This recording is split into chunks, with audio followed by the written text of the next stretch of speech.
চাঁদপুরের দুটি গ্রামে আজ উদযাপিত হচ্ছে ঈদ উল ফিতর।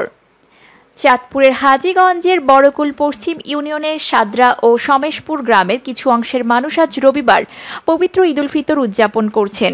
তাদের দাবি, আফগানিস্তান, নাইজার ও মালিতে চাঁদ দেখা যাওয়ায় তারা আজ ঈদ উল ফিতর উদযাপন করছেন।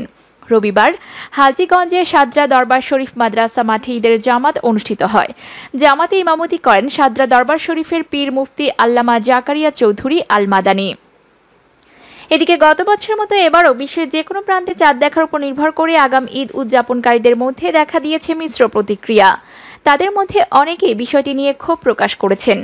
এ বিষয়ে সাদরা দরবারের বড় পীরজাদা পীর ডক্টর মুফতি বাকিবিল্লাহ মিশকাত চৌধুরী বলেন, হানাফি, মালিকি ও হাম্বলি এই তিন মাযহাবের চূড়ান্ত সিদ্ধান্ত হচ্ছে পৃথিবীর পশ্চিম প্রান্তেও যদি চাঁদ দেখা যায় আর সেই সংবাদ যদি নির্ভরযোগ্য মাধ্যমে পৃথিবীর পূর্ব প্রান্তেও পৌঁছায়, তাহলে পূর্ব প্রান্তের মুসলমানদের জন্য রোজা রাখা ফরজ এবং ঈদ করা ওয়াজিব। তিনি আরও বলেন, শনিবার আফগানিস্তান, নাইজার ও মালিতে চাঁদ দেখা গেছে। ওই সংবাদ নির্ভরযোগ্য ভিত্তিতে প্রাপ্ত হয়ে আজ আমরা ঈদ উল ফিতর উদযাপন করছি। পাশাপাশি ঢাকার সদরঘাটস্থ খানকা, আশকোনা ও পটুয়াখালীর বদরপুর দরবারের শরীফে ঈদের জামাত হয়েছে। চাঁদ দেখার বিষয়টি যথাসময়ে পৌঁছে দিতে না পারে অনেক গ্রামে ঈদ উদযাপন হয়নি, তারা পরবর্তীতে ঈদ উদযাপন করবে।